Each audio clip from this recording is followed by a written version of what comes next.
Good morning, Year 3. Even though I can't see you in person today, Happy New Year. It's nice to see you. We're going to carry on for this week and maybe a couple of days next week as well. We're going to carry on with our sport non-chronological report learning journey that we started. So for today's session, session 1, I've labelled on the work whether it might take you more than one day or not. If it does, it doesn't matter. Just get done what you can. And feel free to send any of it back to me. I would quite like the last piece of writing you do to be sent to me. Session 5 or 6? I'm not sure. No, 5. Session 5 sent to me. That would be great. Today I'm going to read swimming to you, the swimming section. Oh, let me find it. It's about 7:30 in the morning, not too early. But I haven't had my cup of tea yet, so I've not quite found where the swimming page is. I'm going to have to look in the index. Swimming on page 72. This is a really great book. All about all the different sports. Okay, so swimming. Can you see that? I'm going to read this. Try and get it in the screen while we read. And I will scan it in as a picture for you. Swimming. Swimming races are held in a pool or in open water courses in lakes and rivers. They can be short bursts of speed over a single length or tiring endurance races. A good start. Swimmers competing in the breaststroke, freestyle and butterfly races dive into the water from the starting blocks, making their bodies as streamlined as possible. Then they glide under the water for a short distance before rising to the surface to begin their stroke. Backstroke swimmers start their races in the pool, launching themselves backwards from the pool's edge. Got a picture here, and the caption says, swimmers launch themselves into the pool off the starting blocks. I always think that looks really cool. The aim of the game. Swimmers must swim through the water without touching the bottom of the pool. In competition, swimmers race against each other over a set distance using a specific stroke. The 4 competition strokes are freestyle, front crawl, butterfly, breaststroke and backstroke. Swimmers are not allowed to swim out of their lanes. If they do, they will be disqualified. At the end of each length, swimmers must touch a special pad before they turn, otherwise they will be disqualified.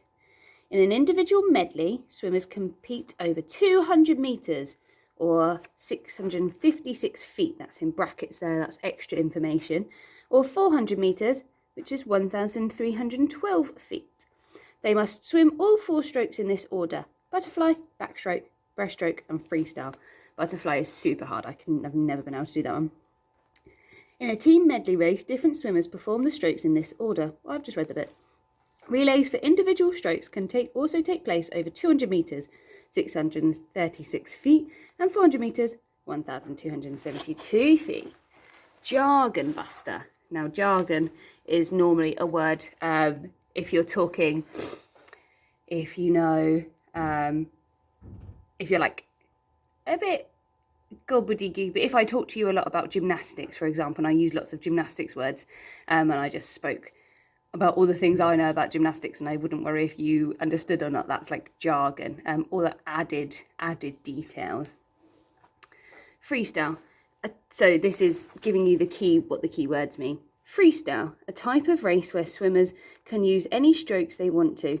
Most swimmers use front crawl because this is the fastest stroke.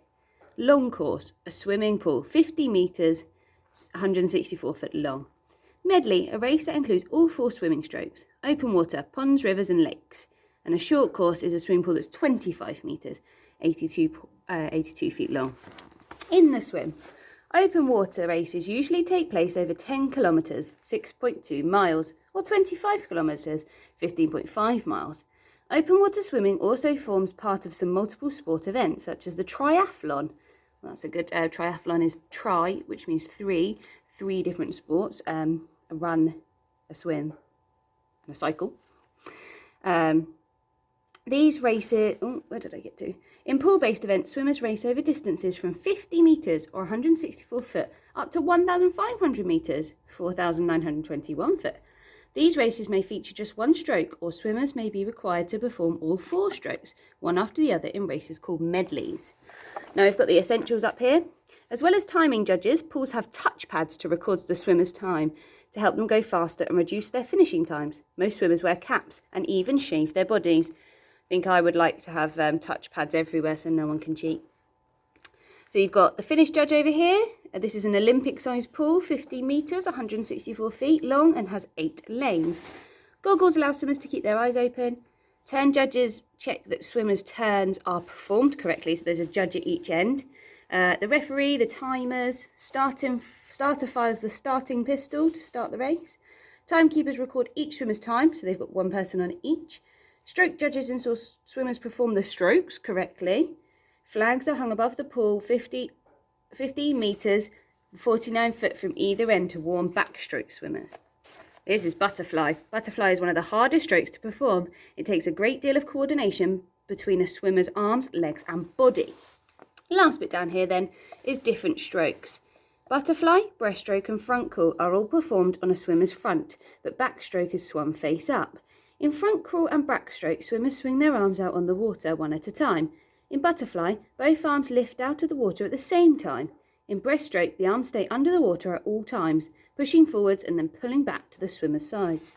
Backstroke swimmers bring their arms over their heads alternately with each stroke. Okay. I won't perform all the different strokes for you right now. So that's the swimming page. So now I haven't pointed out the key things that you need to look at on each page. In the office. Sorry, Mr. Tulaton just came in.